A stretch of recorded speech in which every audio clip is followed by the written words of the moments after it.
So let's talk a little bit about, so what I want to talk about today comes from frustration that I get when I see things like this, right? Because when you hear people talk about youth sport, when you hear people talk about youth sport parents, it turns out we're all just horrible people, right? Who are doing nothing more than trying to live our lives through our children and their performances, and not really thinking about them at all, and just sort of exploiting them for the benefit of our own pleasure with regards to their athletic performance, right? So you don't want to be that parent. How do we avoid those issues? And that always bothers me. And then the other thing that bothers me is the suggestion that we get for how do you deal with parents and how do we think about these things, is sort of that Aaron Rodgers, RELAX point, right? The assumption is, you know, your kid's not going to play in college anyway. So why don't you just relax, calm down, let it be completely driven by this child in terms of where their interests are, what they want to do, when they want to practice, what have you, and just enjoy watching them regardless of what the outcome is, and of the game and of their individual performances and what happens. That is the dominant sort of feedback that is given to parents and that we hear. And the problem is, you know, what if my kid's really good, right? What if my child has that opportunity to play in college? And then how do I think about that? Because I think what we underestimate when we deal with youth sport and we talk to youth parents is we tend to focus on this notion of really targeting what happens at rec leagues, where the likelihood of going on for the kids that are playing there, the vast majority of them, your likelihood of playing in college is minimal, as opposed to thinking about, well, what if you're a club athlete? And what happens with that? Because if my child actually has that ability, then I feel a certain amount of anxiety, right? Like I have a certain responsibility to my child, if they have a talent, to help them to develop that talent and to be able to succeed at a high level, right?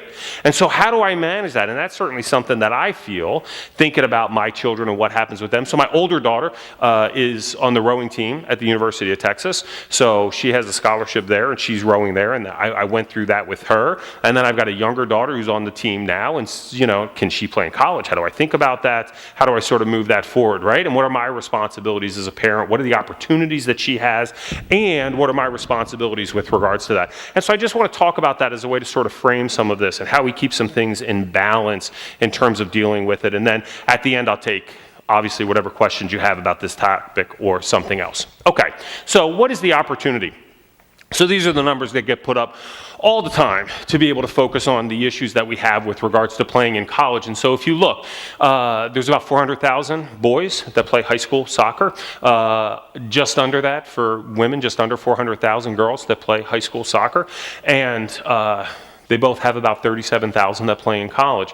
So about 9% of high school boys and 10% of high school girls play in college. And then you can see the percentages that drop down and how they're broken down by Division I, Division II, Division III, and other. And so we very often talk about the fact that there are more opportunities for girls than boys when it comes to college and playing, and that's largely because of what we see at the Division I level. There's almost twice as many opportunities for girls to play Division I soccer as there are for boys. But when we look at Division II and particularly Division III, that's no longer the case, and we see equivalent numbers across the board. What about scholarships? So this is one of the things that is the most misunderstood about what's going on, and I learned that through my own daughter, because most of us, what we know about recruiting and what we know about scholarships comes from what we hear about the Longhorns or Aggies and how we follow them and what they do, basketball, football, where everybody gets full scholarships. That's not the case in what we see with soccer. So if you look at Division I men are limited to just under 10, just about 10 scholarships for the team, and the average team has about 30 players per team, where women are limited to 14 scholarships. Division II, they're both about the same, and then those teams have about 28. So you can do the math on that in terms of thinking about what are the level of scholarships that individuals are looking at. So the average Division I scholarship for men is just under $15,000, about $16,000 for women, and Division II is right around $7,000 for both. That's the general opportunity that we're looking at, and on the basis of these data, This is why everybody says, yeah, your kid's probably not going to play in college, right? Is because the numbers are relatively low, and see what's happening there. But this is taking into account all players. So these are single A high schools up to 5A high schools, right? So these are kids that are on club. These are kids that are JV high school players as well as varsity players. The Texans are a college preparatory club. That's the focus of the club. That is how they train our kids, is to be able to play in college. Now, they may choose not to play in college, and that's fine, but that's the focus of the club and where they try to go. And as a result of that, I think the vast majority of the kids that play for the Texans are going to have that opportunity, are going to have an opportunity to play in college. Now, it could be Division III, it could be a different level. So, we have friends of ours, their daughter was going to play at St. Edward's and then got into the University of Texas and decided not to play college soccer, right? So that happens. But if you want to play college soccer, this club is going to prepare your kids to be able to do that. And that's a reasonable expectation that there is some level of college that they can play. In addition, I think something that people don't think enough about are club soccer at big schools. So the University of Texas has a wonderful club soccer team that goes and they play national championships. So last year, one of my students was on the women's club team, and they flew to Phoenix for the club national championships. It's really high-level soccer. Everybody that's on the club played club soccer as a youth. And so to me, when I look at this, there's a lot of opportunities to play college soccer. The scholarships are more limited. The opportunities really to get scholarships, especially if you think about full rides, the likelihood of that is minimal to be able to make that happen. I mean, you have to be, and what's interesting is the people who get the most money are playing a level below what they're qualified to play. And if you think about that, that makes a certain amount of sense, right? I mean, Texas may give, so very often what ends up happening is you'll get 10%, which is a book scholarship. Pays for all your books, pays for one meal a day, and gives you all the gear and the tutoring and all the other benefits that athletes get. But beyond that, scholarships, everything else is paid for by the athlete as it would be for a normal student. But, so if Texas gives you that, then Texas State may give you 50%. Right? So if you're good enough to get some money from Texas, you're good enough to get a lot of money from Texas State, and then you're good enough to get a lot of money from a Division II school. And so you end up seeing that sort of balance. And so when we look at it from a scholarship perspective, there's more money for academics that's available. When my daughter was being recruited, so she looked at the University of Minnesota was recruiting her, and because her grades were good, they waived out-of-state tuition. And that's almost a 50% scholarship there from an academic perspective, and then they were going to give her 25% scholarship on top of that to be able to help with tuition and whatnot, which would bring it down a little bit below the cost of Texas, which is significant, right? Which is very nice, but that's sort of, those are the kinds of packages that very often happen along those lines. So I think the opportunities are quite there in terms of playing. From a scholarship perspective, it's a little bit more mixed. The other thing is that athletics clearly helps athletes gain admission to college, right? So if you are, we have friends of ours, wonderful diver, not top 7% of our high school class, which is normally what you would have for automatic admission to UT. Probably top 15% is where you would probably rate her academically. So she had offers from the University of Texas and Berkeley. She wouldn't have gotten into Texas without it, and she certainly wouldn't have gotten into Berkeley without it. But athletics provides that opportunity and opens those. So you may not make it up in scholarship money, but you're going to get accepted at a level that you might not get accepted otherwise. And I think there's a reasonable expectation that it can help you along those lines, particularly as you look at like Division III schools that are more selective Division III schools. You've got a high level of ability that's very often, like even University of Virginia is a Division I. Their rowing program gives almost no money. They think it's enough to admit you. They get you accepted, that should be enough. You're not going to get a lot of money from them from a scholarship perspective, right? And so I think there are opportunities to play in college, that soccer expands the opportunities that are available to you to go to college and to be able to pick universities, and the scholarship stuff is probably not as much as you might think it's going to be. But what's my responsibility with regards to that? If I think I have a child that has that ability to be able to play, how do I think about that? What should my responses be, and how do I try to manage that? I really question this idea of everything is going to be self-directed. My experience is that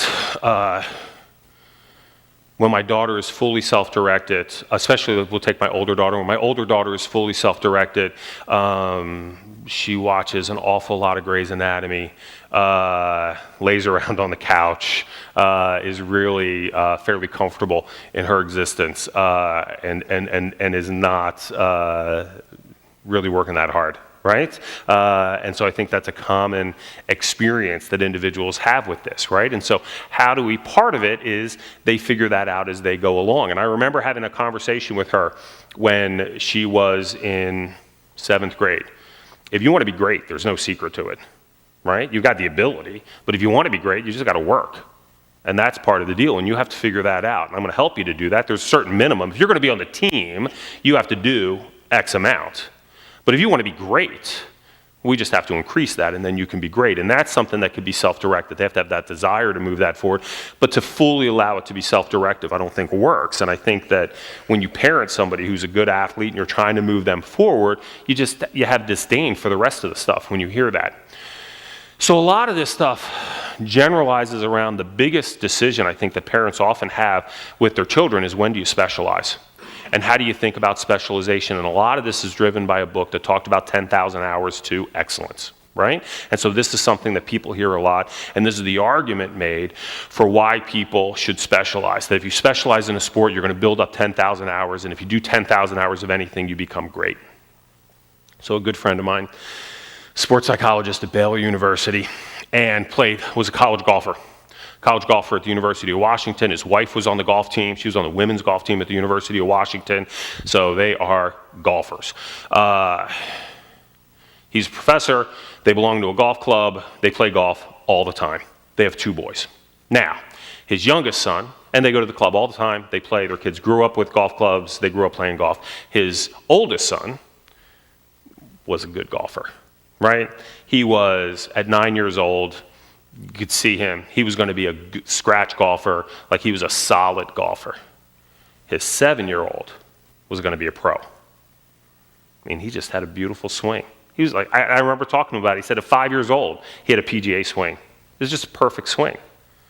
They expose the same. They practice just as much. They do just as much. There are some inherent differences about that. And the thing that so 10,000 hours, yes, it makes you great, but no, it doesn't make you elite. There's just straight physical ability that you have to have that moves you up into that. And there is this talent versus the amount of skill. And we can almost think about that on a continuum. But when you start to think about specialization, I think it's important to think about how much is the sport that my child's playing tied to athleticism or versus the skills that they need to learn. Baseball is the perfect example. Pitching is an athleticism sport. Right? You don't need 10,000 hours of pitching to be a great pitcher. But hitting is hard. It's really hard to hit. You need a lot of at-bats to be a good hitter, right? Specialization as a hitter makes a certain amount of sense. Specialization as a pitcher doesn't. You're probably going to get hurt instead if you really specialize. And when you think about soccer, I see it sort of in the middle, right? So there's obviously some skill-related issues, what you can do with the ball without thinking about it, without looking at it, right? Being able to see passes, making quick decisions and whatnot, but there's a lot of athleticism with it. I grew up playing football. Football is probably the sport you would argue you should specialize in the least. If you like hitting people and you're a good athlete, then you can play football, you know? In a couple of years, you can figure it out. Volleyball is kind of the same thing. I see people specialize their daughters, especially in volleyball, very early. Volleyball is mostly an athletic sport. You can sort of figure that out as you go along. You don't need to specialize. Swimming is the same way. People that are swimming 7 days a week when they're 5 years old or 7 years old or 9 years old, I think are really missing the boat. I think it becomes problematic because there's some issues that we have with specialization that I think it's important for you to realize and to think about. So what are the benefits first? Well, the benefit of specialization is they get you there faster, right?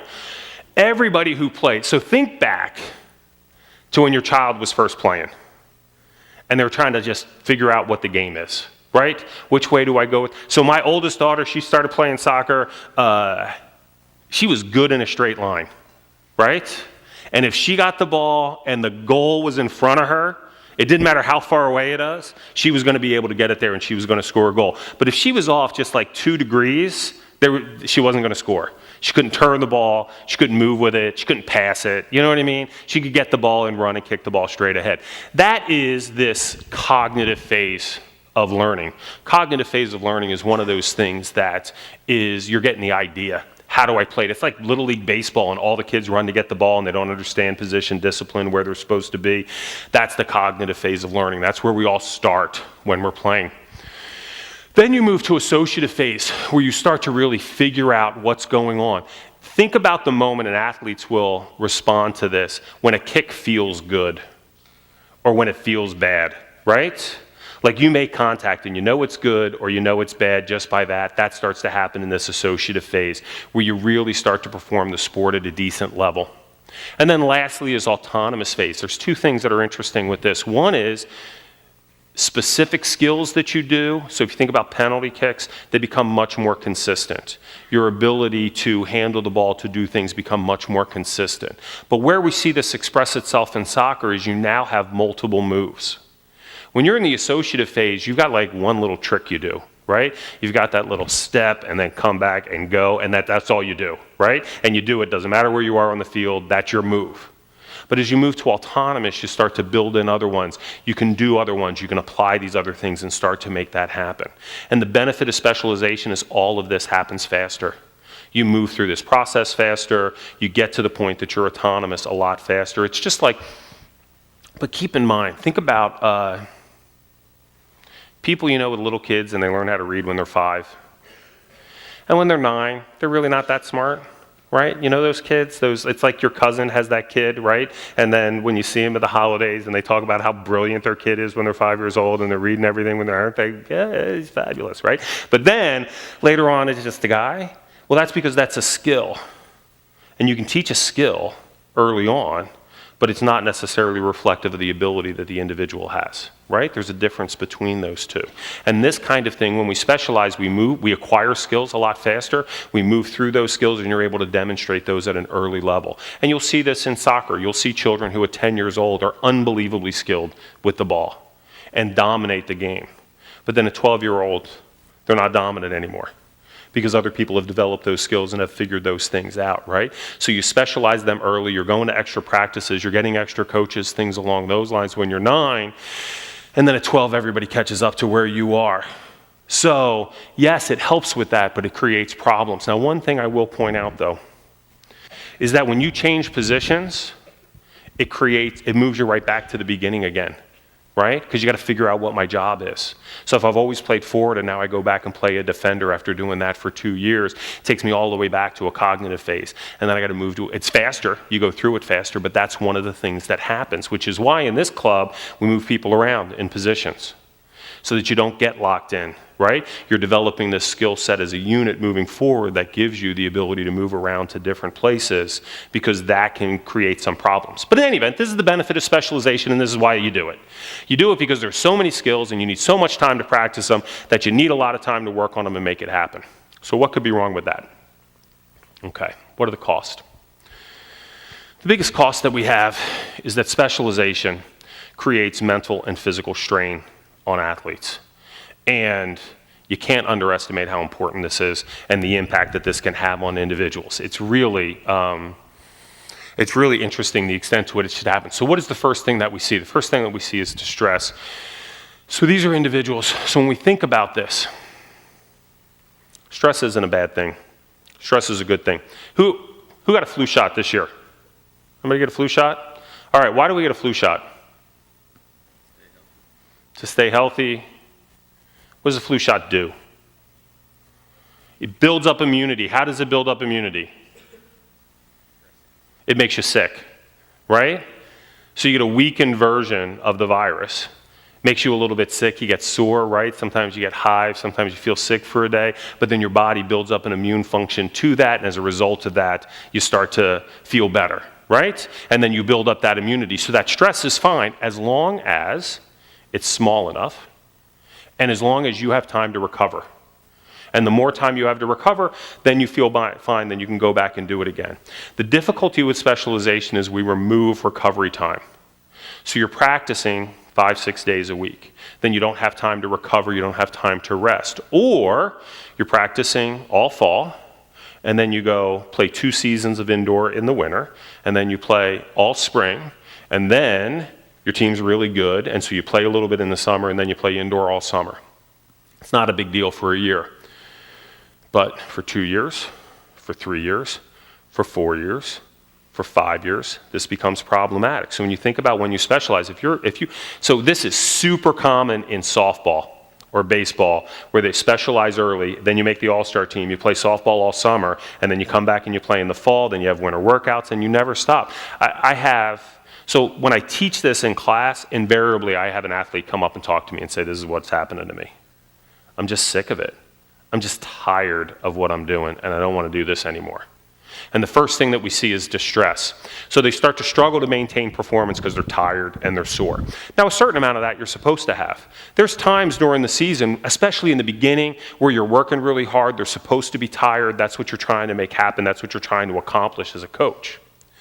But as this goes on throughout the whole season, right, and this continues and continues, then we start to see this where we're seeing this drop in performance, right? It becomes very difficult to maintain that. They have to work harder than they normally would to achieve that outcome. And then staleness happens. That's when you can no longer maintain your performance. Your performance starts to drop even though you're working really hard. You're trying to move things forward. You're pushing through. You're trying to make that happen. And if you don't recover, if we don't respond to that, then they become burned out. And when you're burned out, you're done. How many people have ever felt burned out before? Raise your hand. Okay, you were not burned out, you were stale. Okay? In burnout, you're done. Like stale, it's not like when I am shopping with my wife and I turn into a 4-year-old because I'm I'll come up to my wife and I'm like, all right, we gotta go. You need to just pay for whatever you're buying and we need to go home because I'm done, right? You've got like 2 minutes. And I'm just gonna lay on the floor and cry, right? So do that. That's more that feeling you have when you're working really hard. You probably have it now, right? You're getting up to the holidays. You just went through Thanksgiving. You had all the family come in for Thanksgiving, all the stress associated with that. Thanksgiving's over. Then you gotta get your Christmas lights up. You gotta get your tree up. You're managing that. You have all the stuff that you have to do to work before the year-end reports are due, right? So you're managing all of that. Like you're probably getting close to that point where you really need some time off. That's stale. In burnout, rest doesn't work anymore. So I worked with a swimmer, came to see me. I was a graduate student, taught this in class. Well, she came to see me, and she was at World Championships. She's swimming at World Championships. She was 3-time World Championships for her country. She's from Canada, actually.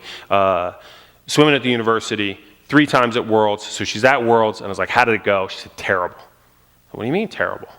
She said, well, I would do a preliminary race, and then I couldn't recover for the next race. I was so slow the next race, and it happened in all my events, and I'm just done. And I was like, oh my gosh, I know what that is. You're burned out, right? Because I just learned about this, and I was just teaching it for the first time, and it was really interesting to me. So I started talking to her about it and what happened.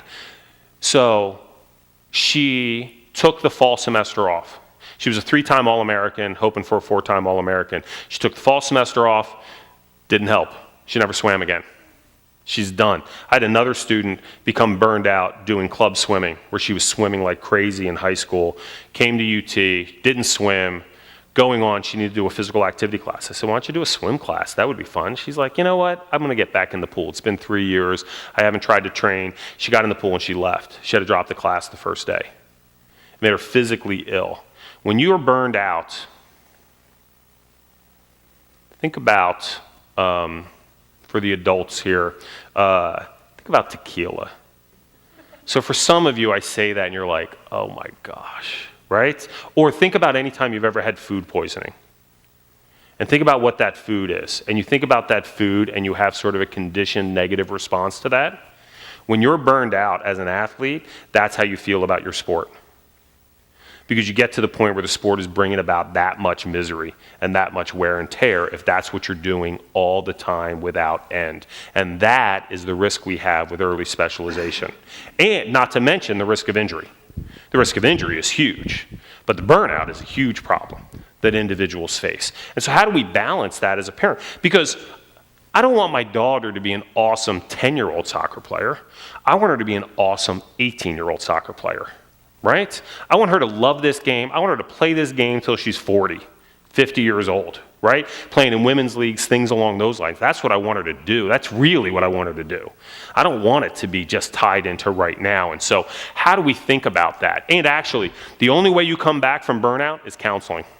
And even then, it's 50-50 whether that can work to get you back if you get all the way to that level.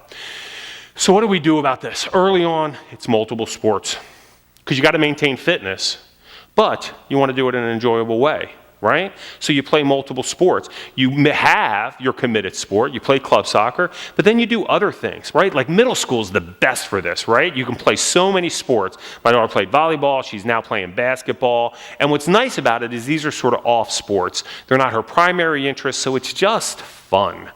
She doesn't, you know what I mean? It's not about she's cheering her teammates on, how good she is as an athlete isn't on the line when we're doing this. It's really a fun thing. And the best thing you can do is middle school track, right?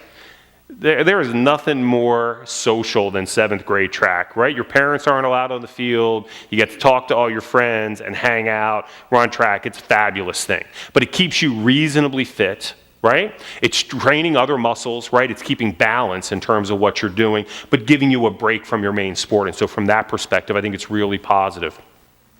Gives novelty and avoids psychological stress. And then don't specialize until high school. And in high school, you're ready to make that decision. Because then it's only, and it sounds weird to say it's only 4 years of specialization because that's a long time. But think about 8 years of specialization. Because that's the problem. Tennis players get burned out all the time because you focus on tennis and you specialize in tennis early. Baseball players do it, things along those lines, and that's where we see burnout. I have had phenomenal athletes just talk about how terrible it is because they started when they were so young. But once you get to high school, that's a good time. That's usually when it happens. But even with that, you have to consider opportunities for mental and physical recovery. When is my kid getting a break? When are they getting a rest so that they can recover and come back? If it is August and we're starting a soccer season and your child isn't excited about soccer, then they play too much soccer in the summer, right? They should come back excited to get after it. And if they're not excited to get after it, that to me is a very good indicator of what's going on, to think about how we balance these things and how we move this forward, okay? Now, what's the biggest concern? So one of my students is a sports psychologist, works with adolescents all the time. And it's very much focusing on high school athletes who are blocked. They're phenomenal athletes, they're very high performers, and now they're just not performing well. They're kind of stuck. And so what's happening, and I talked to him about it, and he said every time it's the kids feel as though the parents' love is performance contingent, that's what it is. And it is astounding how easy it is to send that message of what's going on. And you think about the interactions and how much of the interactions, right? And it's hard because it is exciting. My oldest daughter played kid pitch 8-year-old softball, all right? And I was one of the assistant coaches. Don't know a thing about softball, but I was willing to go to practice. And so I was one of the assistant coaches, and I'm in the dugout. And I can't tell you how exciting that was. We played in the championship, and it was thrilling. Absolutely one of the most thrilling sporting events I've been to because my daughter was involved in it. She wasn't even a great, you know what I mean? She was just like a side player. But it was unbelievably fun. We lost, but it was amazing, and that's part of it, right? My daughter used to get really upset whenever I would cheer. And I'm like, look, I'm cheering. I'm excited. I'm your dad. I'm going to cheer. You got to live with me cheering. I won't tell you what to do. I won't yell instruction. You'll win that one, but I'm going to cheer. And you need to toughen up and just handle that, right? That's part of the deal. So there's nothing wrong with cheering. But is that the primary interaction that we have? How many discussions do we have, and how much of that discussion is about soccer? And how much of that discussion is about what you're doing well and what you're doing poorly? And how much do we talk about movies or what's happening at school or other things that are going on, right? And where we run into difficulties is if that's the only discussion that we have. And it is. It's shockingly easy to send that message in terms of what's going on. Okay, so how do we support but keep it balanced at the same time? What are the things we think about in terms of doing this? Half the battle is letting them fail. That is half the battle. There are great studies about differences in parenting, like men versus women, things along those lines. And so, moms are really concerned about them getting hurt and dads swinging them upside down, And it's just like you need that balance. You need to fail. You need to have problems and figure it out. That's part of the deal. That half the reason you let your kids play sport is that they're going to have to deal with failure. And they're going to have to deal with challenges. And so you have to let them fail. And that is incredibly difficult to do as a parent. But that's just part of the gig, right? It's the most important thing that they learn from sport as an athlete and a person, is to be able to fail and recover from that and keep working hard and keep moving forward with it. So how do we do that? Okay. So if you're at one of my talks last year, I talked about this as well. But if we look at this, and so we think about games, and we think about a performance point right here. And what does that mean? How do we understand these performances, okay? If it's that, well, then that's pretty good. I'm feeling good about that performance. That, I'm not that excited about it. And that, I'm really kind of bummed out, right? All three players have the exact same performance in a game. One's trending up, one's trending down, and one's in a plateau. So how I understand that is totally different, right? That, it turns out, is really, really important. Anybody play golf? Who plays golf? Nobody? Anybody play golf? All right. If you watch people at the driving range, they have no interest in getting better at golf, okay? All they want to do is feel good. I'll explain this to you. So if you watch people play golf, pull the ball over, swing, and it's not that good. Step back, I have not moved my feet. I reach out, move the ball over a little bit to another spot. Swing, hit it again. All right, that's a little bit better. Make one more adjustment. Now I'm in a groove. I never move again. I never move the ball again. All I'm doing is hitting beautiful golf shots and feeling wonderful. But is that golf? No. Sports problem solving, really. Sports problem solving. It's about walking up to a ball in the middle of the grass somewhere and figuring out how far to stand away from it, where to put it in the middle, what club to hit, and how to swing it, right? That's golf. I'm just hitting shots because they make me feel good. So I'm taking it's like hitting off a tee. I'm just taking all those things away so that I can feel good about it, right? Because that's how I want to go. So individual performance, if you want to get better, it's just a moment. It's just a point in time. And we're not worried about a point in time, we're worried about where the line is going and what's happening with that. So if we can take that perspective and we can start to think about a performance as one point in time on a journey, well, then I can relax a little. Then I can relax. Doesn't mean we don't work hard. It doesn't mean we do a lot of stuff. But if I can do that and recognize that absolute performance is really meaningless. How I do in any moment is meaningless. What's important to me is improvement and getting better. And I remember talking to Emma, my daughter, and saying, when are you going to stop getting better at soccer? Never. When you stop playing soccer, that's when you're going to stop getting better. You're never going to put a bow on it. You're never going to be done. That's fallacy, right? Because when you fix something, we're just going to work on something else and work on something else and keep going, right? So we're going to focus on that change over time. The only time you stop improving is when you stop playing. So what do we want to focus on? We want to focus on improvement. So what do I talk to Emma about? I talk about one big, what is the thing we are working on now? What's the focus? Last year, the focus was aggressiveness. Going in, if you don't get any penalties in 3 games, you're not trying, right? That's part of the deal. So let's think about this. Let's think about being aggressive. Let's think about closing down fast and moving those things done. But it's just one thing. We can't fix 11 things. Let's fix one thing. And when that comes, let's focus on something else, right? And then we move to that, and when that's done, we focus on something else. And when that's done, we focus on something else. That's how we talk about it. Because sport is about how you respond to failure and where that goes. And to get this sense that I'm good doesn't happen. You never get there. And this is why people hate golf. Because every time they play golf, it's a referendum on whether they're any good at the game, right? And you don't play well, and you're like, God, I am so terrible at this, right? And that becomes the focus that individuals have. Instead of really thinking about, how do I get better at golf? And thinking about, well, let's take 5 rounds of golf and get better by the end of it, instead of being the perfect today. And I think we do the same thing with soccer. Every game is a focus on, am I any good at this game or not, right? Well, if those are the stakes, then you better believe I'm going to be yelling at the official, okay? And I'm going to be talking to the coach. And I'm going to be concerned about what's going on.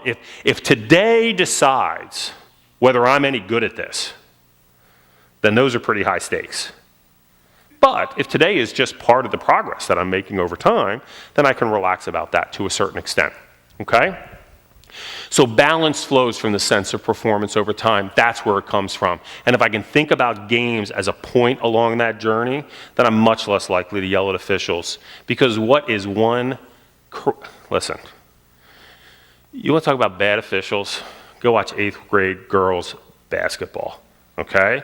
Last night, we played, I don't know if anybody here has a daughter that plays at Hopewell, but you and I suffered through a game last night of the absolute worst officiating you could possibly have in a basketball game, right? So, but it's, I'm like, whatever, I don't care. You know what I mean? It is 8th grade girls basketball, middle school basketball. I'm not worried, and she doesn't even play basketball. Like, she plays basketball, but it's not her thing. Soccer, but at a soccer game, what's a bad call? Yes. We want people to win. We want them to be competitive and make things happen, but it's just a call. We're going to play 10 games this season, plus we're going to play 10 tournament games, plus we're going to go to another tournament. I mean, it is just, we got a lot of soccer to play, right? And so if you think about this longer performance, it allows you to not coach from the sideline, not yell at officials, not react strongly following the game. And it is not, I tell you, I came into this not knowing a damn thing about soccer, but it did not stop me from coaching her from the sidelines, right? And where she was supposed to be and what's happening, even though all I really know is, maybe you should run faster, right? Like, that's probably the depth of technical information that I can provide, but it doesn't stop you from trying to tell them what formation they should be in, or getting back, or where she should be positioned on the field, or something like that. But if you take this broader perspective, it lets you go, and you're more likely to let the coach do their job, because that's what we're paying them for, right? I mean, that's what we're paying them for. And they got a plan. They have a plan for how they're going to manage it. Okay, what else? Always, always, always wait a day before you complain to your coach, so you can take a breath, you can relax. That doesn't mean you don't complain to your coach. If there's something going on and you don't like it, then you need to talk to your coach about it. We're paying the coaches. They're answerable. But don't do it when you're really angry, right? Let that calm down a little bit. If your child has had a bad game, our rule is wait till after the shower. She doesn't want to talk about it in the car ride home. I want to talk about it in the car ride home because I'm not happy about it. But let's wait till she gets a shower. I've had time to relax. She has had time to relax. She can now talk about it in a way that's reasonable. When we talk about it in the car on the way home, she's defensive because I'm attacking her, and this becomes problematic. So how do we think about, let's always wait till after the shower, or we don't talk about it. Avoid discussing coaches and other players while your kids are in the back seat. It is amazing. You may be rightfully upset about something. But when you talk about it in front of your kids, then the kids understand it. What is I hate to say this because the kids are here, but what is the biggest benefit of driving the carpool? What's the biggest benefit? Yeah, they're talking in the back. Like, they have no idea I'm listening, right? You know what I mean? Now, my kids are hip to that, and now they text each other in the back. But, I had a good, 2-year run where they were talking in the back, and I learned everything that was going on, right? And so because I'm listening. Well, they're listening. And when you're pissed off and you're saying things out of anger, the kids hear that same thing, and it's amazing how that starts to color their own perceptions of what's going on. And that's not what we want to have. That doesn't work for them, right? That's not a positive experience to be in.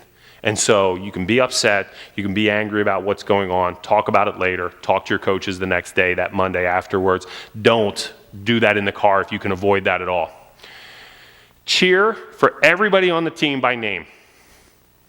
That is a wonderful thing to do. Our team puts out little cards with all the players and the players' moms and dads. listed on the cards. And so that way I know every parent's name, and I know every kid's name, and the numbers are there, so I know every kid's name, and I can cheer for we quiz each other the first week of practice on whose everybody's name is and who's who, so that I can go out and I can cheer for individuals by their, and actually I don't even cheer for my daughter by name, I cheer for her number. Because she doesn't like me to cheer for her name. So, but you cheer for the other kids by name. It's amazing how positive that is for your team. To have the other parents cheering for your kid really feels good. And the more that they focus on that, it's amazing how that lightens the team atmosphere and improves that, to know everybody's name and to have that connection with the parents. Now, it actually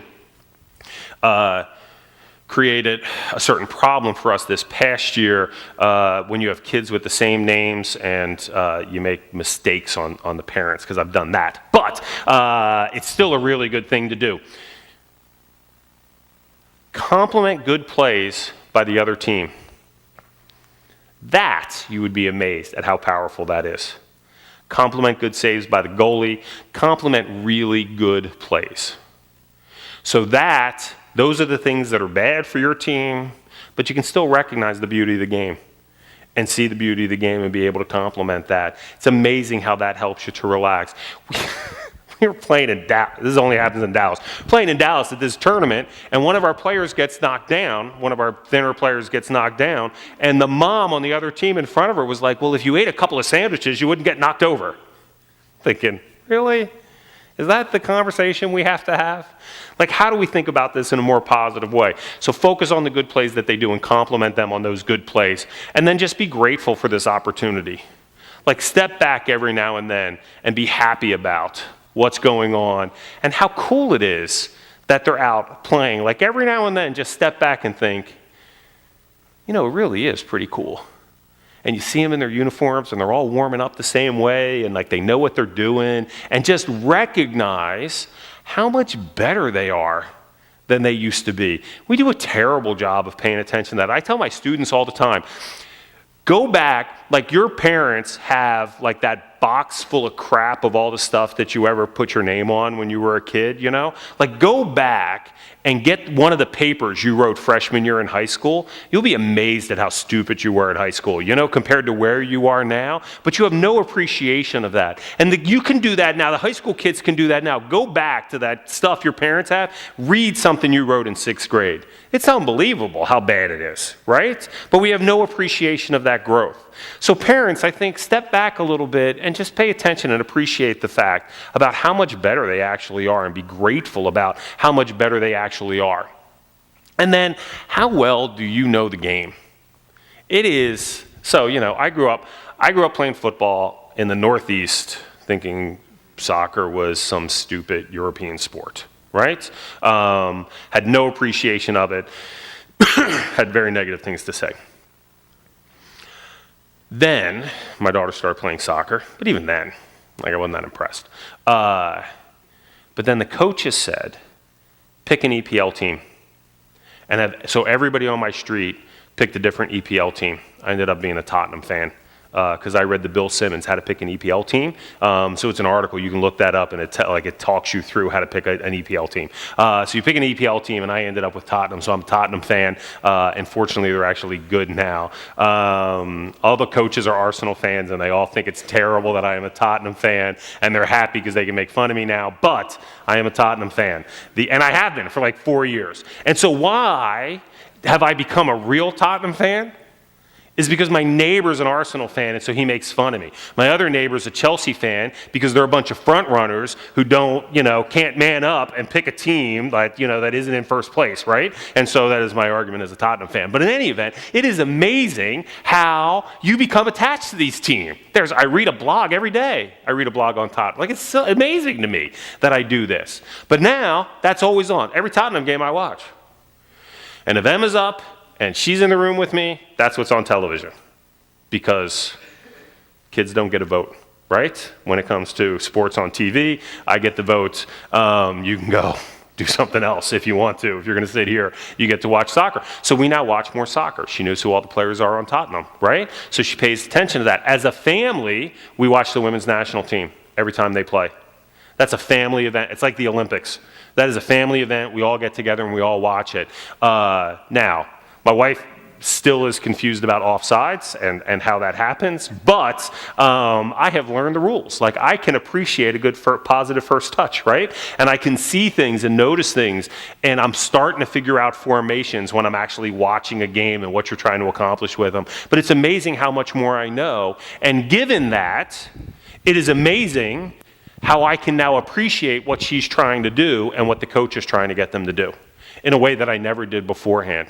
I remember, like, the breakthrough moment to me was when I figured out why she runs backwards, right?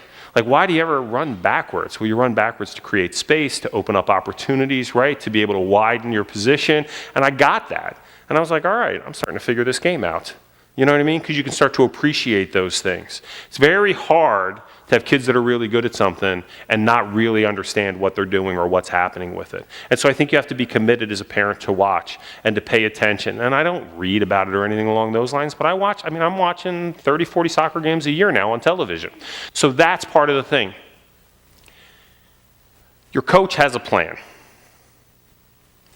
If you don't understand it, then you need to talk to your coach about what's going on. Can you help me to understand what we're trying to do? Can you help me to understand what my child is trying to do, like what their responsibility is here? Because I'm trying to watch it and it doesn't look like, I have no idea what they're doing. I can't tell. It looks like they're just messing up.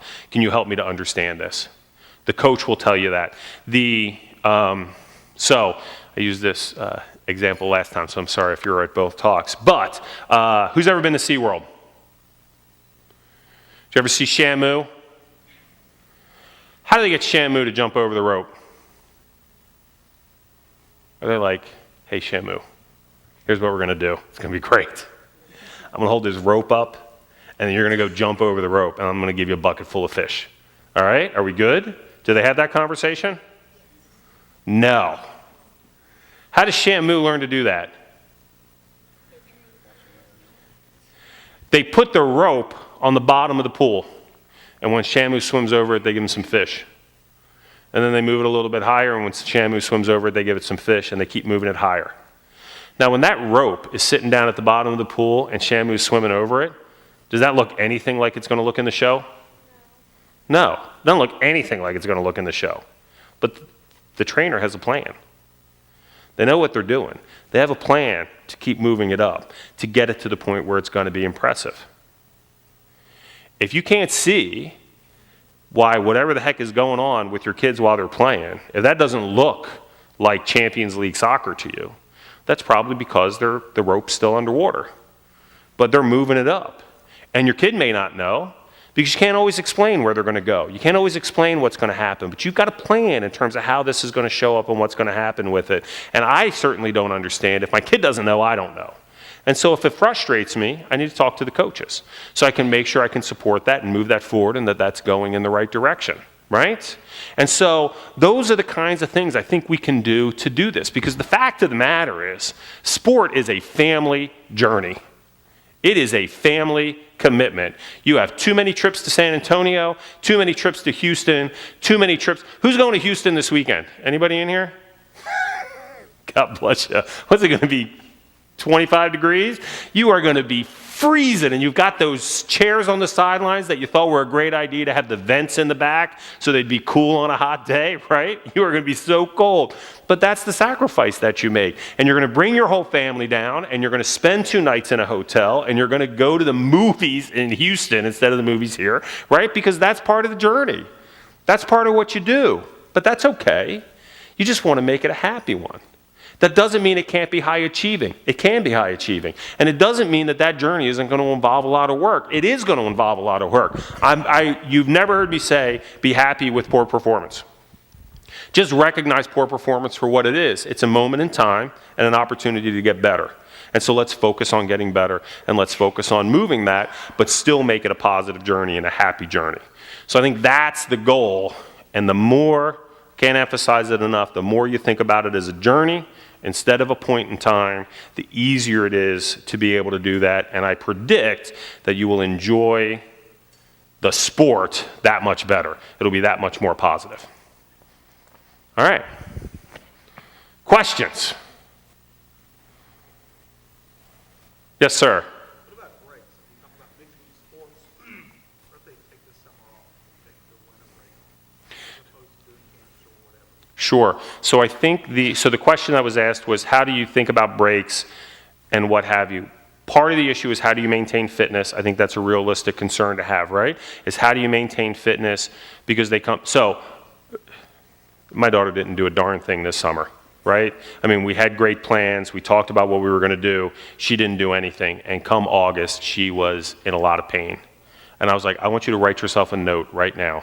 When we got home, I was like, write yourself a note, and this is for next summer, to say why you want yourself to run in the summer and why you want to do more work in the summer so that you're more fit in terms of what's going on, right? And so I had her do that to have that thought process. So I don't think you need to go to camps. I don't think you have to play soccer all summer to be able to achieve that, but I think you want to be able to maintain fitness in some fashion and to think about how to do that. And you can do some small stuff with balls, some small ball skills, some games and things along those lines to maintain those skills, but I think it's finding that it's shifting to different sports allows you to maintain fitness, but also have fun and do something really different. But yes, you do need time. If they're not excited by the end of the summer, if they're beat down, then we've made a mistake. What else?